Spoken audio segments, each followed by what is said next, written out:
बघा हा आपला खूप पवित्र सण आहे. भाऊ बहिणीच्या नात्याला एक भावनिक किनार असते आणि आपली ती परंपरा आहे की हा सण आपण खूप भावनेनं आत्मीयतेनं साजरा करतो.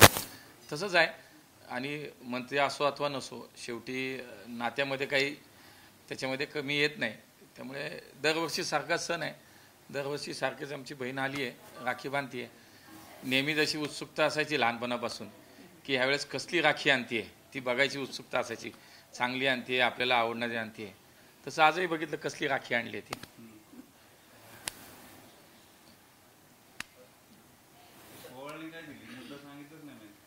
ओवाळणी काय ते दरवर्षी मी म्हणतो तसं आपलं ते नात्यात असतं, गोडवा असतो. ओवाळणी हा फार काय त्याला तिच्याही दृष्टीनं महत्त्व नसतं फार, की भाऊ भेटणं, राखी बांधणं.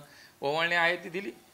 महाराष्ट्रात तुम्ही म्हणाला तसं लाडकी बहिणीला जी काही योजना सरकारची सुरू आहे, जवळपास 2 कोटी बहिणींना या राज्यामध्ये आता ओवाळणी मिळणार आहे आणि त्याची सुरुवातही झाली. तेव्हा मला असं वाटतं की ही राखी पौर्णिमा माझ्यासाठीच नाही किंवा माझ्या बहिणीसाठीच नाही, पण महाराष्ट्रातल्या तमाम बहिणींसाठी खूप महत्त्वाची आहे की त्यांच्या भावांनी त्यांना एक खूप चांगली या निमित्तानं ओवाळणी आता दिली आहे.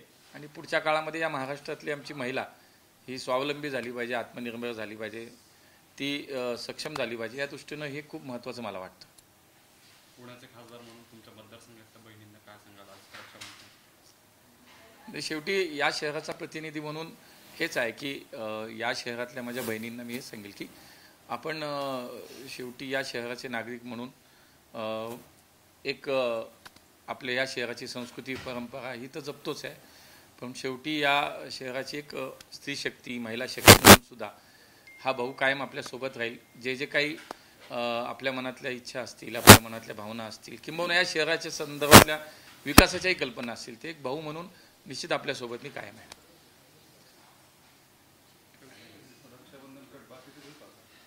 काय राजकीय गत आहे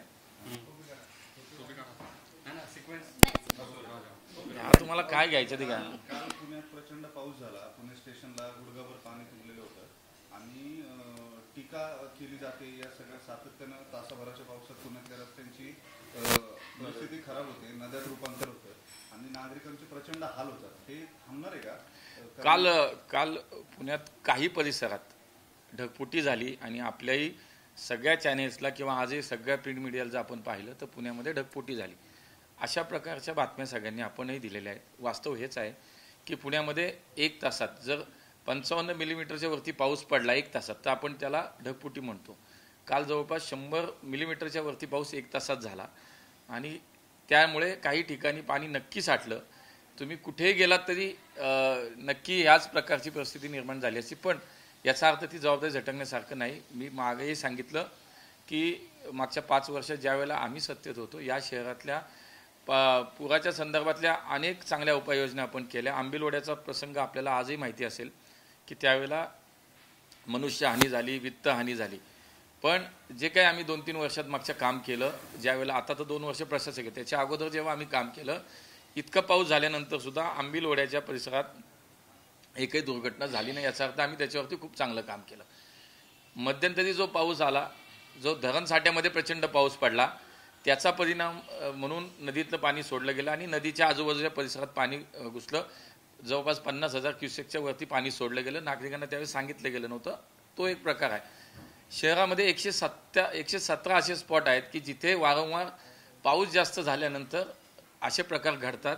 ते आयडेंटिफाय केले गेलेले आहेत आणि त्याच्यावरती प्रशासनाने ताबडतोब काम करावं अशा सूचना आपण दिलेल्या आहेत. प्रशासक आहे महापालिकेत, पण या शहराचा लोकप्रतिनिधी म्हणून माझी जबाबदारी आहे की त्यामुळे राष्ट्रीय आपत्ती व्यवस्थापनाच्या माध्यमातून सुद्धा जो निधी यायचा आहे तोही तात्काळ निधी या महापालिकेला मिळाला पाहिजे आणि म्हणून मी तेही पाठपुरावा करतो. आणि महानगरपालिकेने या संदर्भातलं एक टेंडरही आत्ता काढलेलं आहे आणि त्यामुळे हे 117 स्पॉट पुढच्या काळामध्ये हे 117 स्पॉट संपले पाहिजेत अशा सूचना निश्चितपणे प्रशासनाला दिलेल्या आहेत.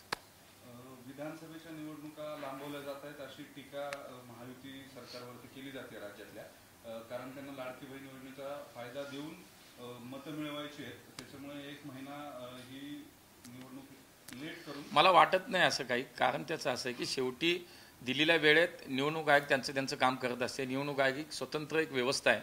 त्यामुळे ते काही कोणाच्या दबावाखाली येऊन काम करणारी संस्था नाही. त्यामुळे निवडणूक आयोग मुदतीमध्ये निवडणुका घेतील असं मला वाटतं. त्यामुळे आरोप हे राजकीय, शेवटी राजकीय पक्ष ते करणार आहेत. उद्या सत्तेत कोण आहे, समोर कोण आहे, कोणी कोणावरती आरोप तर करू शकतात. पण मला असं वाटतं की एखादी चांगली योजना आली आणि त्याचं समर्थन करायचं, तर मला असं वाटतं ते बाजूला राहिलं. सुरुवातीला मात्र याच मंडळींनी, या योजनेचे यांच्याच आमदारांनी, यांच्याच लोकप्रतिनिधींनी बॅनर लावून नोंदणी केली, हे केली, आणि आज हेच लोक कोर्टात जातात, या योजनेच्या बद्दल टीका करतात. मला असं वाटतं की 2014 ते 19च्या काळात माननीय देवेंद्रजींचं महायुतीचं जेव्हा सरकार होतं, त्यावेळेला ज्या नवीन नवीन योजना आल्या, त्यानंतरच्या 2.5 वर्षाच्या काळामध्ये या योजना बंद करणारं सरकार आलं.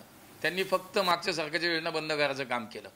मला असं वाटतं आता पुन्हा राज्यामध्ये महायुतीचं सरकार, यामुळं एक लोकोपयोगी चांगल्या प्रकारच्या योजना, ज्या लोकांसाठी, मग त्याच्यात महिला असेल, ज्येष्ठ नागरिक असतील, कामगार असेल, शेतकरी असेल, अनेक योजना आता आल्यात.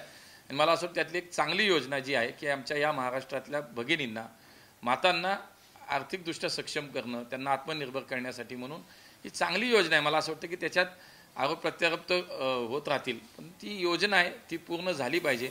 मी सुद्धा या मताचा आहे. लाडकी बहीण योजनेचा येत्या आगामी विधानसभा आणि या सगळ्या दृष्टिकोनातून कसा फायदा होईल असं तुम्हाला वाटतं? मला असं वाटतं की राजकारण, निवडणुका एका वेगळ्या बाजूने आपण त्याचा वेगळ्या दृष्टीने पाहूया, पण योजना शेवटी सरकार म्हणून या राज्यातल्या जनतेचा विचार माननीय एकनाथजी शिंदेसाहेब असतील, अजितदादा असतील, देवेंद्रजी असतील, यांच्या सरकारने केलं. मग त्याच्यामध्ये केवळ लाडकी बहीण योजना असं नाही, अशा 100 योजनांची नावं आपल्याला घेता येईल. महिलांना आज 50% ST मध्ये सवलत मिळाली. आज मुलींसाठी उच्च शिक्षणाच्या बाबतीतलं धोरण आलं, मोफत झालं. असे कितीतरी योजना शेतीच्या विषयी आहेत.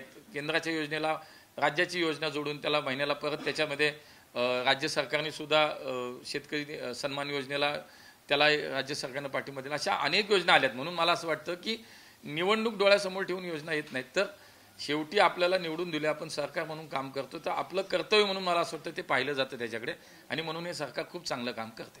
काल आपण पाहिलं की अजित पवार यांच्या विरोधात भाजपच्याच पदाधिकाऱ्यांनी घोषणाबाजी केली. जुन्नर येथे मोठ्या प्रमाणात आंदोलन झालं. त्यानंतर पुन्हा एकदा अजित पवार यांचा गट आणि भाजप यांच्यामधला वाद आहे तो कायम दिसतो. नाही, हा तिथल्या स्थानिक पातळीवरचा विषय असेल. मला असं वाटत नाही तिथे जे काय झालं असेल ते नक्की चुकीचं आहे. असं काही कुठलेही विषय पक्ष म्हणून होत नाही. तिथे काहीतरी स्थानिक काही तिथल्या काही अडचणी असतील किंवा काही संदर्भ होते, त्याच्यावर त्यांनी केलं असेल, पण त्याचा अर्थ त्याचं समर्थन आमच्यातलं कोणी केलेलं नाही. आमची युती अभेद्य आहे. महायुती म्हणून आम्ही 100% एक आहोत, एकत्र लढणार आहोत. त्यामुळे आमच्यात कुठेही मनामध्ये किंवा आमच्या अजिबात शंका नाही. आम्ही सगळे एक आहोत. तावडेंना भारतीय जनता पक्षाच्या सदस्य नोंदणीचा प्रमुख बनवलं गेलंय, कसा फायदा होईल येणाऱ्या आगामी निवडणुकीच्या दृष्टीने? शेवटी बघा, आमची संघटना ही 12 महिने 24 तास काम करणारी संघटना आहे. नवनवीन आमच्या जे काही संघटनात्मक कामाचा जो भाग आहे, त्याच्यातला हा एक भाग आहे की आमची सदस्य नोंदणी ही वारंवार काही दिवसानंतर ही सुरू होत असते. माननीय तावडे साहेब हे राष्ट्रीय सरचिटणीस आहे, त्यामुळे देश पातळीवरती त्यांना या नोंदणीच्या अभियानाचं प्रमुख केलं आहे. कोणीतरी एक जण जबाबदारी एकेका अभियानाची घेत असतं. आमच्याकडं केंद्रामध्ये सुद्धा महामंत्री आहे सरचिटणीस, प्रत्येकाला काही ना काही ती जबाबदारी दिली. त्याच्यात तावडे साहेबांच्या नेतृत्वाखाली देशभरात सदस्य नोंदणीचं अभियान सुरू होणार आहे. मला असं वाटतं की त्यांना एक संघटनात्मक कामाचा मोठा अनुभव आहे, आणि त्यामुळे तावडे साहेबांच्या नेतृत्वात निश्चितपणे देशात चांगली सदस्य नोंदणी आमची पुढच्या काळात होईल. आजही जगातला सर्वाधिक सदस्य असलेला राजकीय पक्ष, राजकीय संघटन म्हणून आम्ही आहोत. अधिक त्याच्यामध्ये संघटनात्मक मजबूतीकरण व्हायचं असेल तर मला वाटतं अधिक सदस्य नोंदणी निश्चितपणे होईल. पुणे विमानतळाचं नवीन टर्मिनल सुरू झालं आहे, पण पूर्ण क्षमतेने अजूनही काम करताना दिसत नाही. आंतरराष्ट्रीय उड्डाणांनाही अजून काही धावपट्टीची. बघा, आता जुन्या विमानतळाच्या टर्मिनलवरती जवळपास 93 ते 92 अरायव्हल्स आणि टेकअप होत होते. म्हणजे दिवसात साधारणतः 92-93 विमानं येत होती आणि जात होती. आता त्याचं हळूहळू शिफ्टिंग होतं, कारण शेवटी कुठली यंत्रणा एकदम होत नाही. आता जवळपास मी काल सुद्धा माहिती घेतली तर जवळपास 55 विमानं ही नवीन एअरपोर्टवरनं आता उड्डाणं घेतात आणि तिथे येत आहेत. त्यामुळे हळूहळू शिफ्टिंग होतं. इंटरनॅशनल फ्लाईट्स दिवसातनं आपल्याकडे 2च आहेत, आणि त्यामुळे त्याचं फक्त इमिग्रेशनचं शिफ्टिंगचं काम राहिलं आहे की पुढच्या आठवड्यात होऊन जाईल. पण आज जवळजवळ 60%-70% काम नवीन एअरपोर्टवरती जुन्या एअरपोर्टचं आता सुरू झालं आहे. मंकी पॉक्स हा जो काही आजार आहे तो पुन्हा एकदा इतर देशांमध्ये वाढतोय. तर पृथ्वीराज चव्हाण यांनी पत्र लिहिलं होतं मुख्यमंत्र्यांना की विमानतळावरती चाचण्या आहेत किंवा व्यवस्था आहे त्या वाढवा. तर काय आपण प्रिकॉशन? निश्चित शेवटी जनतेच्या सुरक्षितेचा विषय असेल चव्हाण साहेबांनी सूचना केल्या असतील तर निश्चितपणे त्याचा सरकारही विचार करेल, आम्ही सुद्धा त्याचा नक्की विचार करू.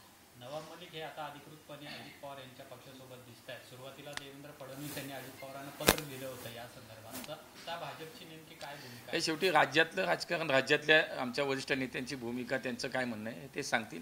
मी त्याच्यामध्ये बोलणं जास्त योग्य नाही. धन्यवाद. एबीपी माझा, उघडा डोळे बघा नीट.